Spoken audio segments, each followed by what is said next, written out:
तिलक हो चुका था, गोद भराई हो चुकी थी। गोद भराई का जो इन्होंने सामान दिया था, साड़ी वगैरह, हाथों हाथ उनकी बहनों ने और उनके रिश्तेदारों ने रख लिया था, अपने पास से ताला बंद करके रख दिया था। और इसके बाद एंगेजमेंट हुई थी। एंगेजमेंट के बाद जयमाल हुआ था और तेल भी चढ़ा था, बस सिर्फ फेरे नहीं हुए थे। फेरे के पहले उनके जीजा ने इश्यू बना दिया था, कहने लगे तुम इस घर के हो, तुम लोग के पास कुछ नहीं है, भिखारी हो, खाली हाथ आए थे, ये सब बोलने लगे। और तुमने मेरे लड़के को क्या दिया है। बहुत शर्म लगती है सर, चार दीवारी में कैद होके रह गए हैं, बाहर नहीं निकल पाते, ना पढ़ने जा पा रहे हैं, ना पढ़ाने जा पा रहे हैं, कहीं भी नहीं जा पाते, एक कमरे में पैक होके रह गए हैं। सर ये बताइए, जो हमने कर्जा लेके शादी करना था, तो अगर शादी कर लेते तो कमा के कर्जा देते। अब हम कमा के कर्जा दें या शादी करें, तो हमको डबल कर्जा होना हो गया ना मेरे ऊपर। शादी किसी भी लड़की के लिए कहते हैं एक दूसरा जन्म होता है। पति सही मिल जाए तो जिंदगी संवर जाती है, पति बेगाना हो जाए तो जिंदगी बेरहम हो जाती है। लेकिन जब शादी ही ना हो और इन शादी के मंडप से दूल्हा पैसे के लिए बारात वापस ले जाए तो उस लड़की का दर्द क्या होगा, उस परिवार पे क्या बीतती होगी। इसको समझिए।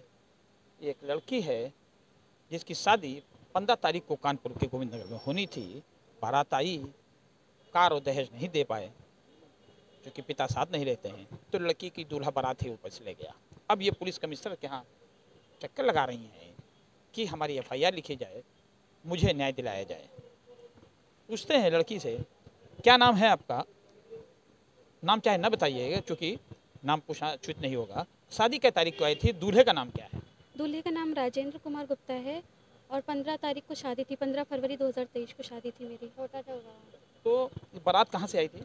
उन्नाव से बारात आई थी, गोविंद नगर चौराहा महारूपा पैलेस में आई थी। तो क्या क्या कार्रवाई हो चुकी थी शादी में? कौन सी रस्में पूरी हो चुकी है? वो बारात क्यों ले गए वो? और तिलक हो चुका था, गोद भराई हो चुकी थी। गोद भराई का जो इन्होंने सामान दिया था, साड़ी वगैरह, हाथों हाथ उनकी बहनों ने और उनके रिश्तेदारों ने रख लिया था, अपने पास से ताला बंद करके रख दिया था।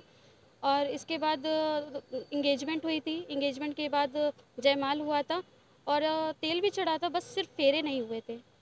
तो फेरे से पहले उसने क्या डिमांड कर दी थी? फेरे के पहले उनके जीजा ने इशू बना दिया था, कहने लगे तुम इस घर के हो, तुम लोग के पास कुछ नहीं है, भिखारी हो, खाली हाथ आए थे, ये सब बोलने लगे। और तुमने मेरे लड़के को क्या दिया है, बारात ले गए। और ये सब बोलते रहे, बारात ले गए। कोई ठंडे दिमाग से बात नहीं हुई जिससे फेरे हो आपने जाए। उनसे कहा नहीं कि बारात आ गई है, लड़की ही मेरे मामा ने कन्विंस किया था उनको, लेकिन वो नहीं माने, वो बारात लेके चले गए। तो अब क्या चाहती हैं? क्या पुलिस कमिश्नर पर क्यों आई, क्या चाहती हैं? सर मेरा जो खर्च हुआ है, शादी तो वो लोग अब वैसे भी वो लोग अच्छे नहीं हैं, शादी तो वैसे भी नहीं करना। लेकिन सर जो मेरी मम्मी ने कर्जा ले करके, ब्याज पर के पैसे ले करके शादी करी है मेरी, मैं चाहती हूँ बस वो मुझे राशि दे दी जाए। एक लड़की का दर्द समझा जा सकता है कि शादी कहते हैं एक सपना होता है, बड़े सपने देखे होंगे, इन टाइम पे बारात वापस हो जाए तो सहेलियां पूछती होंगी, लोग पूछते होंगे, कैसा लगता है? बहुत शर्म लगती है सर, चार दीवारी में कैद होके रह गए हैं, बाहर नहीं निकल पाते, ना पढ़ने जा पा रहे हैं, ना पढ़ाने जा पा रहे हैं, कहीं भी नहीं जा पाते, एक कमरे में पैक होके रह गए हैं। आज जमाना बदल गया है, लेकिन एक लड़की का दर्द समझिए जिसकी शादी बारात घर पे आ गई हो, फेरे से पहले इन टाइम पे दूल्हा दहेज के लिए बारात वापस ले जाए तो क्या होगा। उसके बाद भी अभी पुलिस कार्रवाई न कर रही हो, माँ है से पूछे किस तरह से इकट्ठा किया था दहेज, कैसे तैयारी की थी, बड़ा अरमान रहे होंगे। अरे सर, 2-3 महीने पहले से एक एक सामान इकट्ठा किया था। समझना मुश्किल है, माँ की आंखों में आंसू हैं।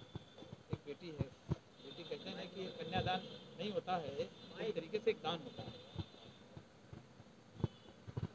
अब क्या चाहती हैं, क्या होना चाहिए? बस हमारा जो खर्चा हुआ है वो दिला दिया जाए। सिर्फ बेटी की दूसरी शादी करनी है।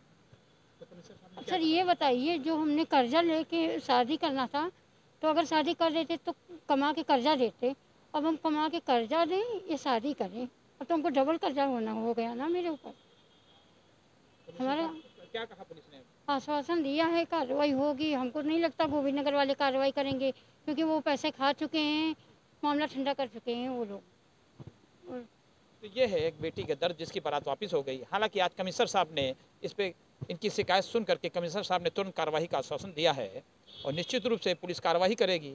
तो ऐसे दहेज लोभी दूल्हों पर कार्रवाई हो करके उन्हें जेल जाना ही चाहिए। और कम से कम इनसे अगर उस शादी में खर्चा हुआ हर्जा खर्चा मिल जाएगा तो इस बेटी को कोई ऐसा दूल्हा ढूंढना शायद इसकी किस्मत में नसीब हो जो इनसे दहेज न मांगे। लड़की ही एक कन्या धन होती है, लड़की ही वो अनमोल धन होता है। जो घर की शोभा बढ़ाता है, तो दूसरे दहेज की क्या जरूरत। शायद कोई दूल्हा ये समझेगा, उस लड़की को अपनी जीवन संगिनी बनाकर अपने घर ले जाएगा। बस अब पुलिस की कार्रवाई का इंतजार है। रंजय सिंह, कानपुर तक।